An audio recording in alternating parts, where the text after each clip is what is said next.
Sudah bukan rahasia lagi kalau Indonesia begitu bergantung pada impor BBM dari Singapura, negeri mungil yang nyaris tidak memiliki sumber daya alam sama sekali. Setiap tahun, impor BBM dari Singapura ini sangat menguras devisa negara. Bahkan, impor BBM ini pula yang menjadikan Indonesia rutin mengalami defisit perdagangan dengan negara tetangga ini. Yang lebih miris, sebagian BBM yang diimpor dari Singapura, juga sejatinya berasal dari hasil eksploitasi sumur-sumur minyak yang ada di Indonesia. Banyak kontraktor-kontrak kerjasama KKKS, atau para perusahaan pengeboran minyak di Indonesia menjual minyaknya ke Singapura.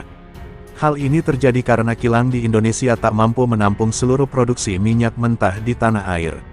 Sebagaimana diketahui, meski luas Singapura tidak lebih luas dibandingkan DKI Jakarta, Singapura harus diakui memang jauh lebih maju dalam kepemilikan kilang minyak. Meski sama sekali tak memiliki ladang minyak, selama puluhan tahun Singapura menjadi salah satu produsen BBM terbesar dunia karena memiliki beberapa kilang minyak besar. Stok cadangan BBM yang dimiliki juga terbilang sangat besar.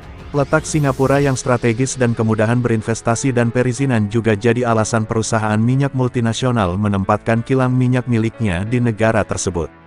Mengutip data yang dirilis Lembaga Informasi Energi milik pemerintah Amerika Serikat, Energy Information Administration, kapasitas kilang minyak di Singapura mencapai 1,4 juta barel per hari. Setidaknya, ada 3 kilang minyak besar yang beroperasi di Singapura, ketiganya yakni Shell Pulau Bukom Refinery dengan kapasitas 500.000 barel hari, ExxonMobil Jurong Island Refinery dengan kapasitas 605.000 barel hari, dan SRC Jurong Island Refinery berkapasitas 290.000 barel hari. Dengan kapasitas sebesar itu, Singapura mampu mengolah minyak bumi yang diimpor dari Asia Tenggara dan Timur Tengah untuk kemudian diolah menjadi BBM siap ekspor. Populasi penduduk Singapura juga tercatat hanya 5,7 juta jiwa, sehingga konsumsi BBM domestiknya relatif sangat kecil.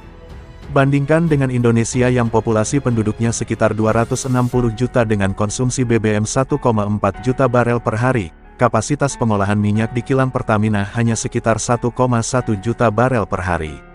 Ini pula yang menyebabkan impor minyak sangat membebani neraca perdagangan Indonesia.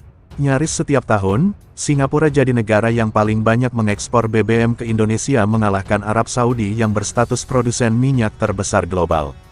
Singapura juga tercatat sebagai negara pengekspor minyak terbesar ketiga di dunia. Sebagian besar ekspor minyak tersebut dikirim ke Indonesia, Malaysia, dan China. Di lain sisi, Singapura juga mengimpor minyak mentah dari Indonesia. Bahan baku BBM alias minyak mentah kilang di Singapura, juga datang dari Indonesia dalam jumlah yang cukup signifikan. Singapura adalah importir minyak mentah asal Indonesia. Sebagai contoh, pada Januari-September tahun 2019, nilai ekspor minyak mentah Indonesia ke Singapura adalah 546,71 juta dolar AS. Nilai ini mencapai 43,49% dari total ekspor minyak mentah Indonesia. Dikutip dari laman Badan Pusat Statistik BPS, total ekspor Indonesia berturut-turut ke Singapura yakni 2019 sebesar 12,916 miliar dolar AS, 2020 sebesar 10,661 miliar dolar AS, dan tahun 2021 sebesar 11,634 miliar dolar AS. Sebaliknya, impor Indonesia dari Singapura pada tahun 2019 adalah sebesar 17,589 miliar dolar AS, tahun 2020 sebesar 12,341 miliar dolar AS, dan tahun 2021 adalah sebesar 15,415 miliar dolar AS. Dengan demikian, defisit Indonesia dalam 3 tahun terakhir berdagang dengan Singapura sebesar 4,673 miliar dolar AS di tahun 2019, 1,679 miliar dolar AS di tahun 2020, dan 3,817 miliar dolar AS di 2021.